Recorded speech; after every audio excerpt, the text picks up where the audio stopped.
Do you have your aging plan thought out? Is that something that you'd rather not think about? Is it something that you've put off? Let's talk about that today.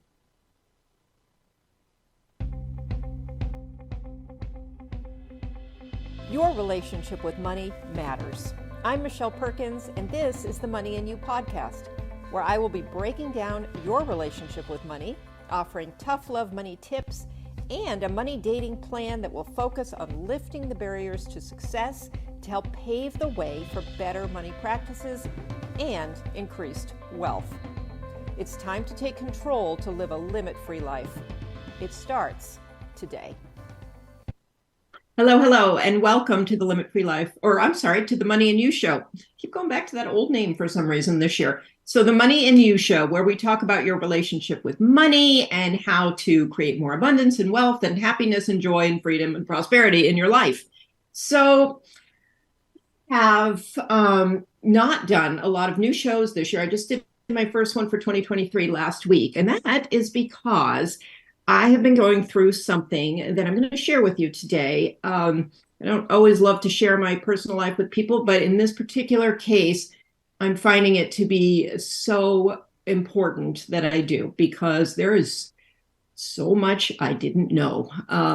And I have to assume that a lot of other people don't know it too. And even when you think you've got something kind of figured out, have you ever had that experience where, yeah, I've got a plan, I'm organized, I know what I'm doing.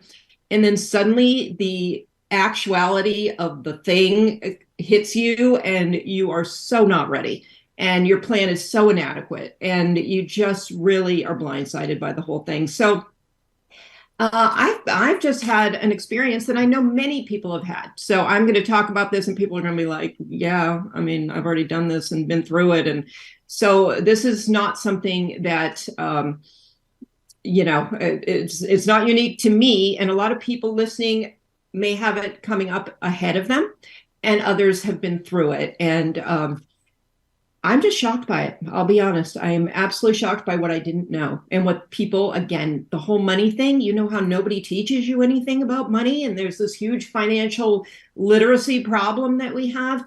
This is like next level for that. I mean, it's one thing to learn about how to save money and how to get out of debt and how to earn more and all the things that I typically talk about with people. And we work on, your relationship with all of these things and with money to make it better. Somehow, this piece, while we know it's coming, we know people are going to get old. We hope you're going to get old, right? We hope that you're going to live a long and happy and amazing life. And at some point, you're going to get toward the end. Your parents are going to have that experience, and you may very likely need to help them out, which is what I'm going through right now.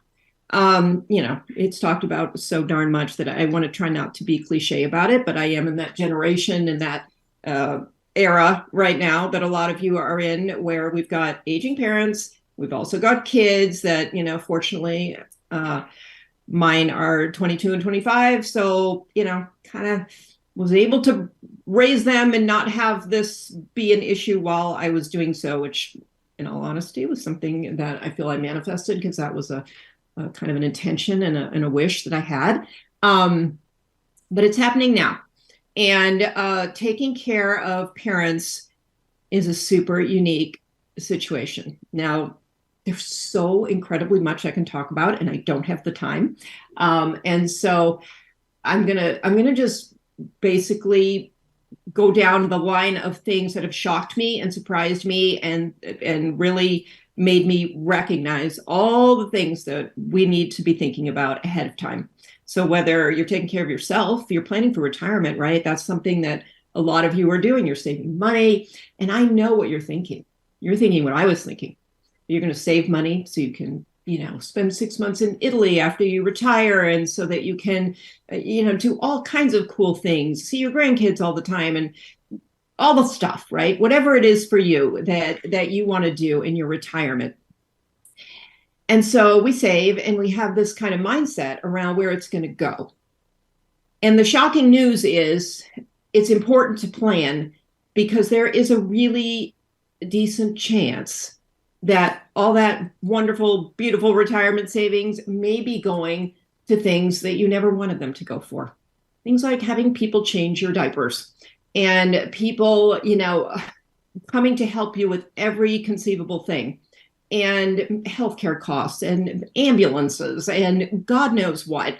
It is, there is a lot that can happen when you get older, and somehow we don't really recognize and acknowledge all of these other things that we need money for. I guess we just hope we don't. I don't know. And that was the case with my parents. My mom is 88. My dad's 94. My mom told me just a couple weeks ago that until now she's never felt old a day in her life, which I love. She never acted old. She was the youngest seeming person. And both of them were completely independent 3 months ago, driving, doing everything themselves, taking care of my disabled sister, who they've taken care of forever, and not wanting or needing any help. So they had their issues. They had a few things here and there, but they accommodated and they were all together and they made it work. My dad had a stroke in early December. My mom fell and broke her leg, her femur, actually, about 10 days after that. She, for a number of reasons, more things we don't think about, she actually was on the floor for quite a number of hours, like a scary number of hours, before we realized that she had fallen. I had talked to her the night before. Everything was good. She was going to the hospital the next day to go see my dad. She was going to go early to talk to the doctors. About 6 o'clock that night, I got a call from my dad. Where was mom? She never came. And so I call mom, no answer.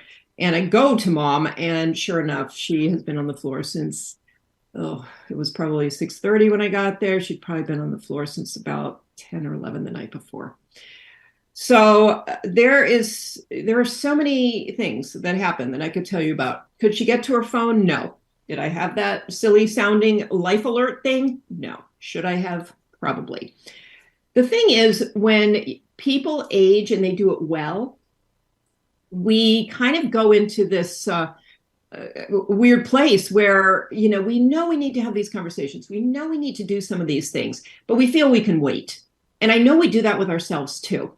There's a lot I could talk about, and I will talk a little about long-term care insurance, which is something that I passed on years ago when it was reasonable and new, and I could have had, a great insurance policy for very little. And it felt too far away. Just felt like, who cares about this? I'm not going to need that.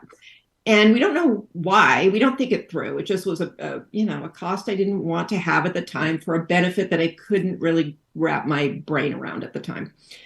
So I passed on that. And now, of course, it's gone way up in price.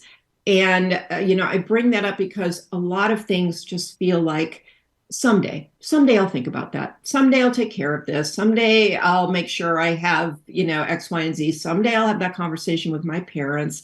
Someday we'll sit down and go over everything they have. So I have some idea if something happens. Someday we'll go over their desires for what should happen to them if something medically, should happen. How do they want their lives run? Where do they want to be? What the heck money do they have that you could access, and how will you access it? I have found that to be an incredibly interesting dilemma as well. Everything has been difficult.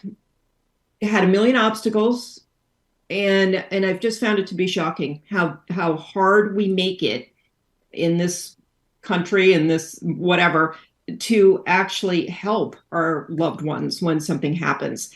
I'm going to just run through a few. I could talk all day about a million different things, but that's going to get very random, so I don't want to do that. There are some interesting stats out there. I mean, aging, the California population of aging people is going to double by 2030. And it's something like 10.8 million people are going to be over the age of 60. And so what I found just today, actually, I looked it up. There's a sort of a master plan for California on aging that's kind of fascinating to read, actually. I had never paid attention to any of this. There it is on the screen. And who knew there was a master plan for aging that California was working on, but there is. And it really covers a lot of the things that we don't think about. So kind of worth taking a little look, Google a few things and see what's out there, because that's the other thing that I found. There's a lot out there. There are state services. There are particularly state services for my sister. My parents never needed them because they opted to take care of her. I haven't known what they are. If your income, is below certain levels, there are veterans benefits. There are other benefits through all kinds of different organizations and through the state and through the federal government. I will tell you, when you find yourself in the predicament of, round the clock caregiving and trying to navigate all the different things, you will not have the bandwidth or the time or the wherewithal or the brain power left to go do all your research in that moment. So the more you know in advance, the more prepared you're going to be. And, preparation with money is a really good thing. My parents did some things really well. They had, file cabinets with things labeled and organized as far as paperwork and things like that. So I can find their tax returns. I can find their long-term care insurance information. That said, it's still confusing. You're looking at 2-inch thick binders full of old letters from the insurance company, and you're trying to figure it out. So what we don't do too is we shove stuff in files, but we don't actually keep ourselves updated. And there are a lot of things that just off the top of their head they didn't know, and so there's a lot of research to be done.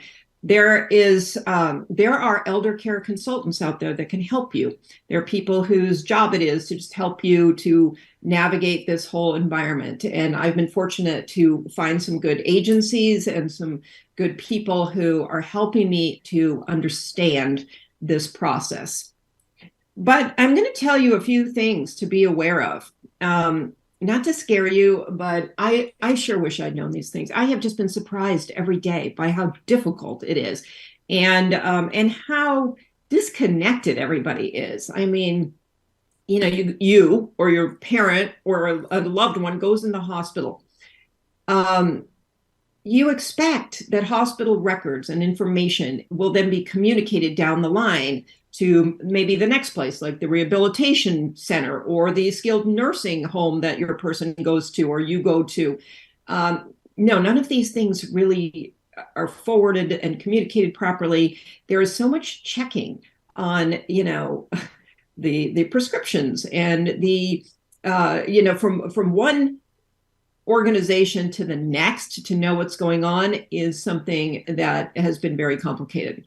And you have to really be on top of it. And if you can't be on top of it, it's really important to have somebody on your side who can advocate for you. And I know you've heard this a million times, but I can't even imagine how this would have worked out if I hadn't been there checking on everything and everybody. And, it's absolutely necessary that you have somebody who can speak for you and find your stuff and communicate to doctors and hospitals and caregivers and everybody else. When hospitals discharge you, it's been a shock. What a poor job they do. I'm sorry, hospitals and doctors, but they send you away with a bag of pills you know nothing about. It's like, here, this is what we've been giving them. Here's the leftover.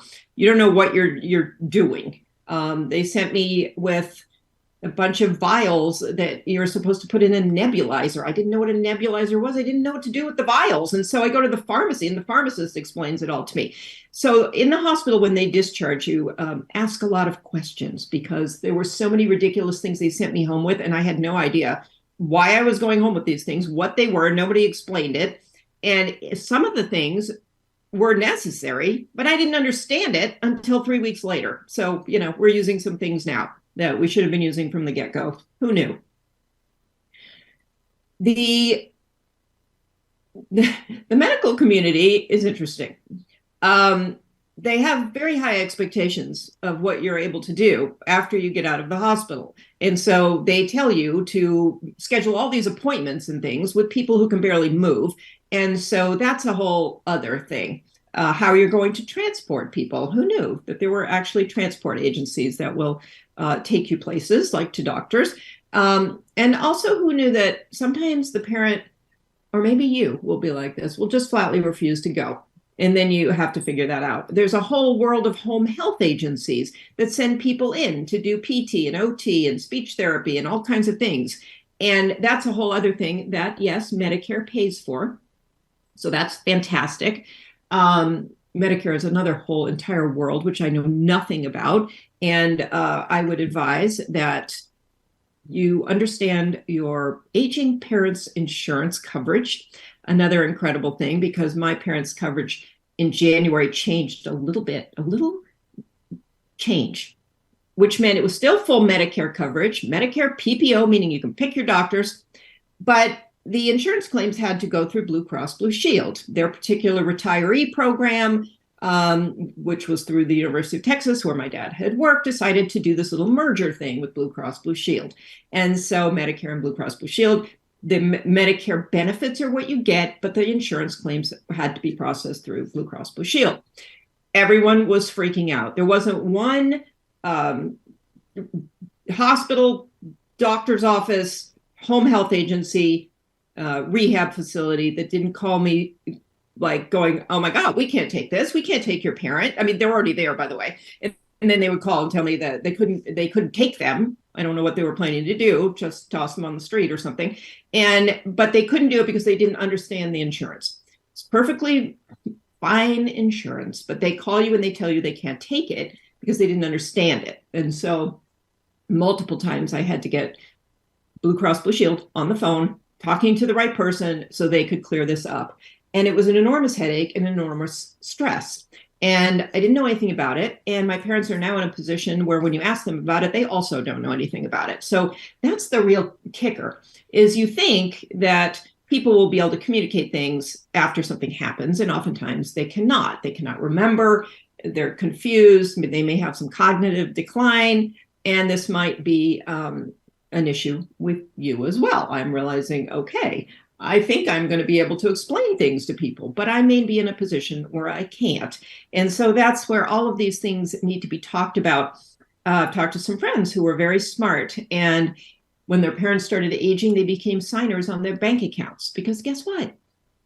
All these things are coming at you. You have all these bills to pay on behalf of your parents, and you can't get into their bank accounts. You can't access their investments. You can't talk to people about anything. And you can't even pay. This was the silliest thing. You can't do silly things like pay their Verizon bill, bizarre things that were made so difficult for no good reason. So a couple of my friends have told me, oh yeah, I've been a signer on my parents' account, then I can get into the bank account. Make sure that your parents or you have your password somewhere. Online banking has been my savior. I don't know if I'll get in trouble for saying this, but if you can get on their computer and you can find their passwords and you can get into their bank accounts, guess what? You can pay some of their bills, and no one's the wiser. But while I'm saying that, you also have to have some kind of power of attorney. And so that all needs to be probably worked out way before it was for me. And on top of getting the legal documents from your legal person, your attorney, your trust attorney, whoever can do this for you, be prepared. I wasn't, because this will all have to be notarized. And it's not that easy. It's not that easy when one of your parents is in a skilled nursing facility with COVID, so no notaries can get to them. And you're waiting for this power of attorney. And it's 2 weeks away before you're going to be able to get anything notarized. These are some of the fun things that have occurred that I would never have considered possible. After you get a power of attorney, guess what? Every financial institution will have their own set of paperwork that will also need to be notarized and will also be very in-depth and difficult, and will then go to some back office somewhere for a week to be processed so that you can actually have access to those things. I get it. These are probably great security features on their part, but you're not done when you get the power of attorney from your attorney that you go around flashing at everybody. That's just the beginning. Then there's all the paperwork that you have to process for these accounts. So if there's any way in advance to be put on their accounts, be made co-trustee, have a power of attorney that's already in place, be a signer on their account, something to help you. because the costs are exorbitant. And, if you want to pay them, great, but that's not going to be that easy. Which comes to one of the most interesting parts that I have found is caregiving. While home health comes in, and that's covered by Medicare, what is not covered by anybody or anything, unless you have some disabilities, and then there are some state services for you. That's a whole other topic, something to go to IHHS and look up. That's what I still have to do. Still haven't had time for that, but I will. What is fascinating is the cost of care.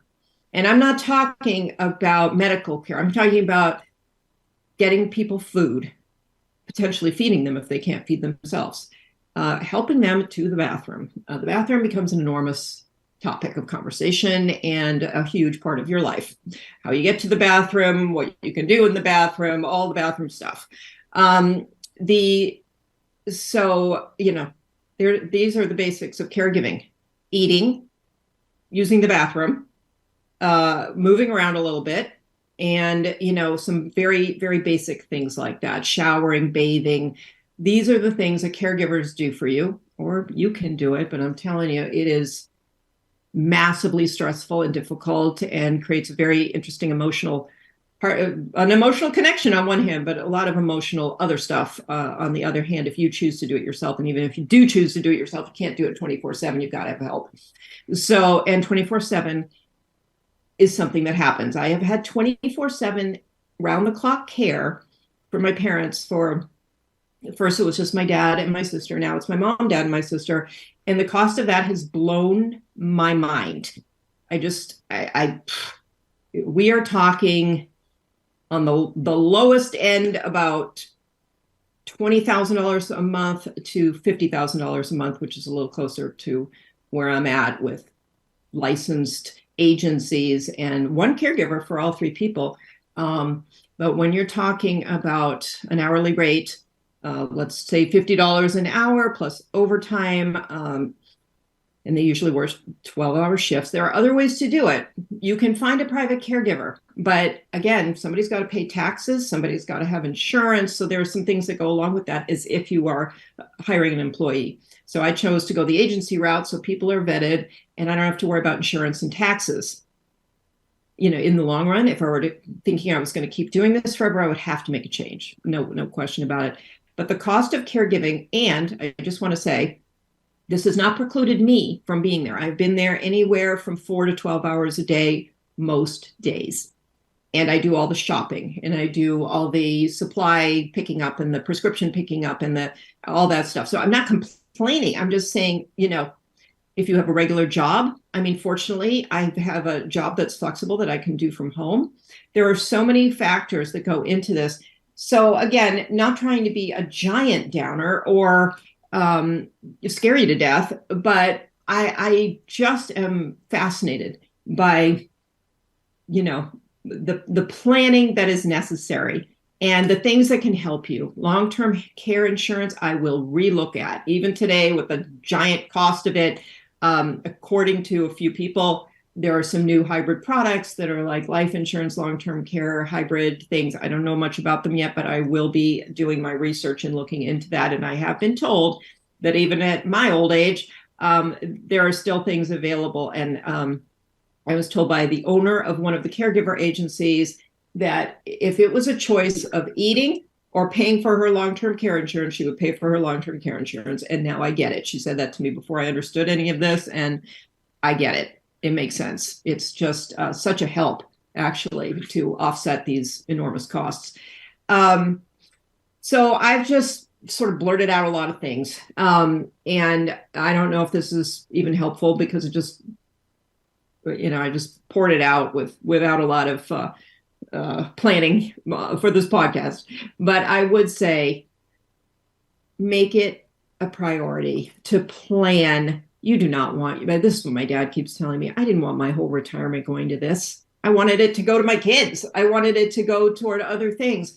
And so you might not have a choice. That might just be the way it goes. But at least go into this aging thing with as much information on what is out there to help you, who is going to help you, who are the people in your life that you're going to call on when these things happen? What are you going to write up and document so somebody who is helping you can actually help you effectively and without tearing their hair out? Where can you save a little money? Even the cost of the diapers and the bed pads and all those things is enormous. And so, don't do what I am doing right now in a flurry, going to CVS and buying it every few days. There are better ways to do that. That I know. I don't know what they are because I haven't had time to find them. So, okay, I'm going to wrap this up with just a wish and a hope for you that you take the time to do as much planning over time. I'm not saying you have to stop right now and spend the rest of the day doing this, but as time goes by, create some systems and create some conversation and communication and some thoughts in your own mind. Hopefully you are like my mom and feels like the youngest person in the world who never needs to think about this stuff. So have that mindset about your life. That's terrific. She was able to be a super happy person in her old age. It was great. But on the flip side, and I'm going to be doing this now too, know the reality of your age. I mean, if you're 88 years old, there is a chance something's going to happen, and you should probably be planning for it, even if you don't feel old. And even if you think, you've got all this time ahead of you, you may. Great. But still, do yourself and your family a favor and make sure that you actually don't get to that age, but you do it, at a time when you are clear-headed and you can make decisions and, it's for the good of everybody. And it's also will save you money in the long run. If there had been some different plans, I'm sure we would have had a better plan for spending, saving money, doing it differently. So think about it. This is a great conversation, actually, and so much more to talk about. So I'll be bringing some experts in to talk about this some more because I am clearly not one. I am a novice of figuring it out as I go. And it's a little embarrassing to say that as a money person, but I just, I want to take any embarrassment that you might have about not having planned away from you because it's very easy to do. But go see your trust attorney, get that trust in order, get things in order for yourself, and it's going to be a really huge, huge help later on. All right, send me questions, Michelle at limitfreelife.com. Thank you so much for being here today. Really appreciate it. Go to limitfreelife.com and sign up for my newsletter. I will be talking a lot more about this in my blogs and on the show. And thank you so much for being here. See you next week.